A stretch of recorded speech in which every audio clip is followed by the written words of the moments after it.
Okay, so suppose we've got these three equations that are going to give us consumption, deviations in consumption as a function of, well, as a linear function of deviations of capital, deviations of productivity, and deviations of, not that, government purchases, which I care less about. All right, we know that we're going to have the same thing for labor supply, something similar, a different function, of course. And we're going to have the same thing for KT plus 1 investment, if you like. It's also going to be equal to something similar. All right, so we've got these three equations. We're just going to plug and chug. Okay, so what we're going to do is we're going to assume that we have a positive shock. Okay, so we're going to have a positive shock to technology. Technology around its steady state level, it's going to go up by 1%. And we're going to say, what's going to happen? Well, the first thing is the blue line is our deviations of technology from its steady state level. So steady state level here is always going to be 0 for all of these variables. So these are all deviations around 0. Okay, so that's the steady state. This labor, or excuse me, the productivity, it's going to jump up. Okay, a 1% jump. These are now percentage jumps. You know, we did that, but then because there's this persistence, remember we have this rho parameter that makes these technology shocks persistent. It's not going to jump back to its steady state level the next period. It's going to take a number of periods to return to its steady state level. Okay, so what we want to think about is what's happening along this transition back to the steady state. Well, let's think about what's going to happen. So suddenly at time 0, there's this sudden increase in the productivity of the economy. How's that going to affect production? Well, firms are going to want to produce more because suddenly they're more productive. But capital in the short run is fixed. So the only way they can produce more is if they hire more labor. Okay, how are they going to induce people to come and work? They're going to do that by raising the wage, and labor supply is actually going to jump up. Remember, we got people. They're choosing: do they want to enjoy leisure or do they want to work? So basically, firms are going to raise wages so that to induce people to actually want to work. Okay, work more. And how much? If we have a 1% increase in productivity, then people are going to increase about 38,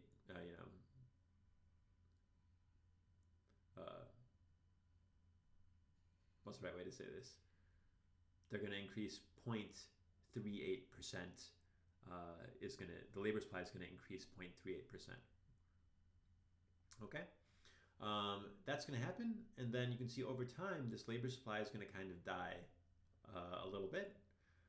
And capital is going to grow. So what's happening? Suddenly we're very productive. Firms want to, consumers want to sort of save up more capital, and eventually they're going to save up more and more capital, and then at some point they're going to have a lot of capital relative to the steady state growth level of capital, and that's going to kind of start going back towards a steady state here over time as people sort of invest less than than what it takes to sort of maintain the same level of capital stock. At the same time, labor is actually going to dip down here below its steady state level. Why is that? Because it's going to take this capital a long time to kind of get back to its steady state level. In the meantime, firms are going to compensate by sort of they're going to be able to enjoy a very low rental rate on capital. So it means they're going to sort of employ more capital in production. They're going to reduce wages, and people are actually going to enjoy a little bit more leisure here. And then eventually, it's not here on this graph, but this red line in the long run is going to kind of flip around. Oops, I've still got this linear thing on. It's going to flip around and it's going to kind of slowly return back to its steady state level eventually. Okay, so that's kind of the basic message of this model. All that stuff looks sort of reasonable. So, I mean, I'm not quite sure why the book phrases this in terms of a positive productivity shock, but often, what people are really worried about is the opposite, a negative productivity shock. That would look the same. It would just, everything would be flipped around to the other side of the graph. So suppose the technology were to be reduced by 1%. In the short run, firms have a lot of capital. You can't get rid of capital. You just have that capital, but they're now less productive. So how are they going to reduce production? They're going to do that by firing workers, basically, or in the model, actually reducing wages. So the labor supply is actually going to drop, and then it's going to grow again. It's going to be the exact same thing, but kind of the opposite picture. So far it seems kind of reasonable. That does kind of look like a recession. Labor supply drops quickly, investment's going to drop, and then in the medium to long run, those values are going to start flipping around and coming back towards their long run levels.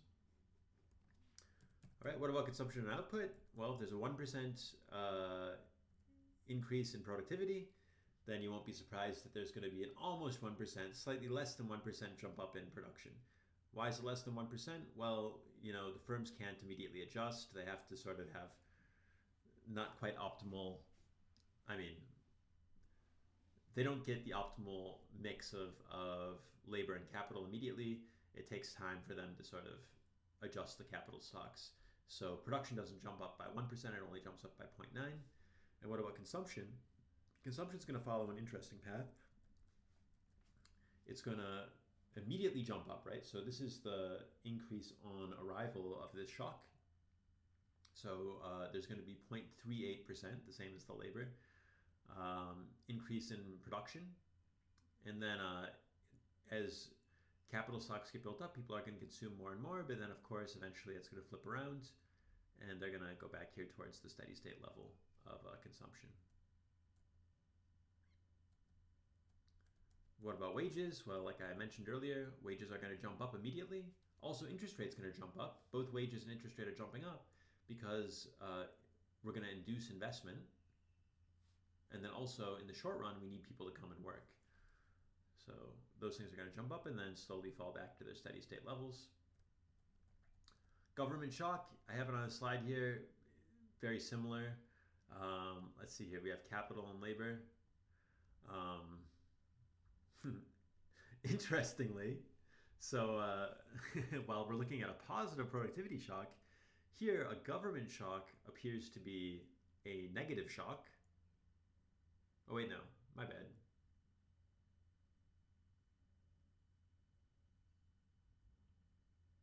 Am I reading this correctly?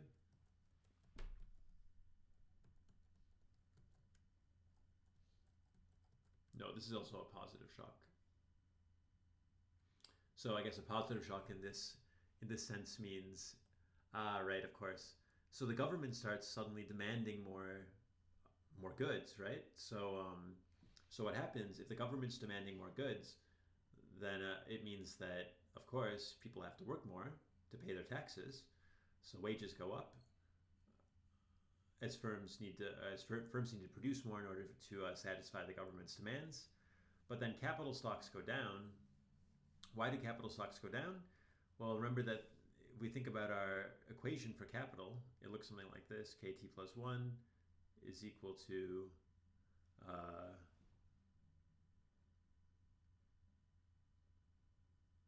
KT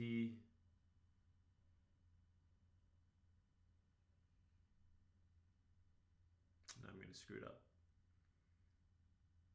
It's KT minus delta KT, depreciation, minus, there should somewhere be a GT here. Okay, I remember we wrote this thing, tax rate times NT,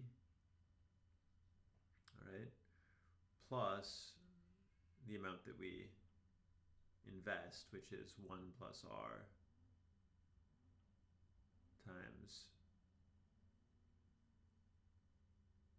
KT. Is that right? Oh, there's a 1 there, so I don't actually need both of these. It's just R times KT. Let me rewrite this correctly.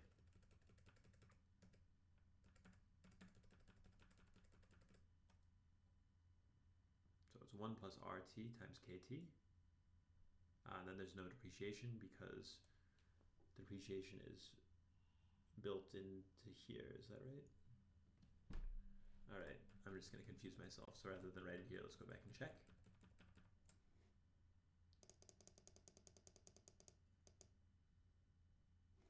Yeah, this is the equation I want. Okay, so output is equal to, oh, actually, this is the equation I want.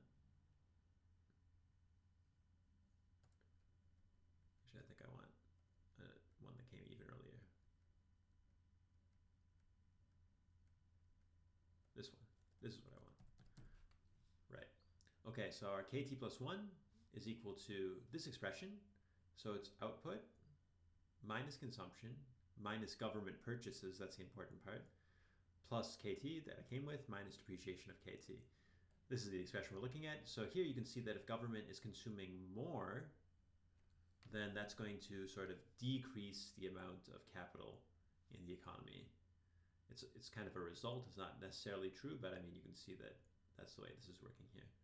So let's go look back at our picture. Exactly. So it's actually going to, I mean, of course we can't change anything at the moment that the government starts asking for more. The amount of capital we have is fixed at the steady state level. But then what's going to happen is we're going to kind of reduce the amount of investment we do because the government is sucking this capital out of the economy. But eventually that government shock is going to die, and we're going to kind of move back to steady state eventually. What's going to happen to consumption output? Well, of course, if the government is consuming more of our capital, that means there's less resources for consumers to consume. Of course, it's somewhat political, right? Because the way this book is written, what all the government does is just suck stuff out of the economy and throw it in the ocean. So if they're sucking more stuff out of the economy than usual, then of course there's less left over for consumption. Output goes up because we need to sort of produce extra to give to the government. Although you can see we don't produce enough to offset the government sucking all the resources out of the economy. I guess that's the way I'd say it. Okay, what happens to wages and interest rate? Well, wages are going to drop. Why is that? Because workers basically need to give up some of their leisure in order to produce more in the short run for the government. Interest rate is going to go up, but you know, it's a little bit weird. Why is the level of capital dropping even as the interest rate goes up a little bit? The reason why is because capital tomorrow is capital today minus what the government sucks out of the economy and throws away. So that's gonna, so you know, even though the interest rate goes up and sort of investment net of the government spending is going to go up, since you know the gross level, once we consider the fact that the government is taking stuff out of the economy, is actually going to cause capital levels to drop first. So yeah, I mean, I wouldn't read too much into the part on government purchases because they're modeled in such a ideological way. But at least we can think about the productivity shocks as being a nice way to think about those productivity shocks. So let me stop there.